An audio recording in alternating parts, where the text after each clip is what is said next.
Dawson Springs, Kentucky, with the remarkable story of one woman's narrow escape from the twister. Robert? Yeah, guys, you could see the rubble that I'm standing in here right now. It smells like ground coffee here because clearly where I'm standing was the back office. This is a coffee packet. I'm surrounded by bricks and debris as I walk over, and this is a scene that you see all over here in Western Kentucky. But let me take you to the scene earlier in Dawson Springs as rescue workers were moving through a neighborhood, and people that live in that town, 75% of it destroyed, coming back to an absolute mess. Here in Dawson Springs, Kentucky this morning, it is sunny skies, day 3 after this horrible tornado came through, and the devastation is everywhere. There are volunteers here on this street about to literally walk through all of this rubble, combing the area, looking for people that are potentially buried under this debris. It is a somber scene here while many residents have come back and are picking up the pieces.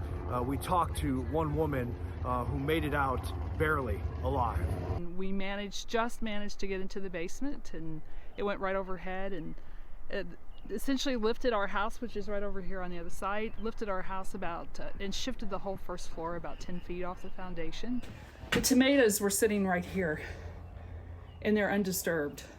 It's just, you just can't even imagine how fickle everything is. I hung on to that shelf down there. I just hung on to the shelf. My husband barely got in the door, and this shifted above me, and things were flying, and it was just incredibly scary. I mean, it may sound trite, but really, you're just so thankful to be alive. It's a very terrifying experience, and we're so fortunate because right behind us were a bunch of apartments over there, and they were 3-story apartments, and you can tell that, I mean, they're gone, and several people died back there.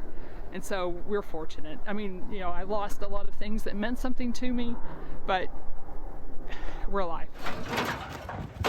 This is dangerous work for the folks here combing through all this debris. The amount of nails and just objects that people could get hurt are tremendous. This is someone's yard right here.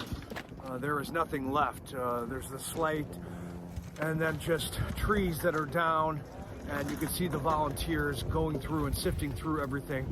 Potentially they will find what they're looking for. There is many people still here missing. Not exactly a sure number, as officials really do not know. But the hope is that they find a miracle, someone alive within this terrible scene that this tornado caused over the past weekend. And as people continue to comb through this just devastating destruction, looking for survivors, and maybe even those that have perished in this terrible disaster, you begin to see this, the American flag. So many people putting it up to try and give a symbol of American resilience and hope that there is going to be tough times ahead, but that these neighborhoods and these people will bond together forever. Yeah, you hear Sally talk about what she went through. I should say her husband was injured as part of the wall collapse when she was showing where they were down in the basement. He has a separated shoulder and a broken arm, but is thankful that he is alive. You heard those helicopters too in the story circling above, surveying the area. And we hear that here in Mayfield, which is about 70 miles from Dawson Springs.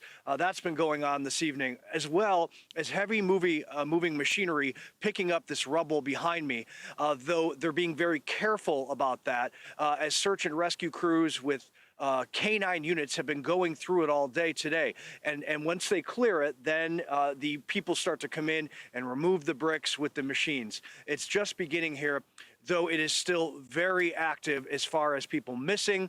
We still don't have a full number on the dead, and people in this area of 10,000 people in Mayfield, certainly looking at a town that has been wiped off of Western Kentucky's landscape. I am told by so many people that they will rebuild. That's the resilience. That's that American flags we saw in Dawson Springs earlier today. You see those dotted all over this tragic landscape. And it's a sign from the people here, the residents, that they will come back, that there is pride and resiliency as the U.S. Citizens continue to help this region. They're coming in, volunteers from all over the country. That is the hope that I will leave with you with tonight as the sun goes down, and we're going to expect another chilly evening and that frost cover that will lie on all of this debris tomorrow morning as then the sun rises.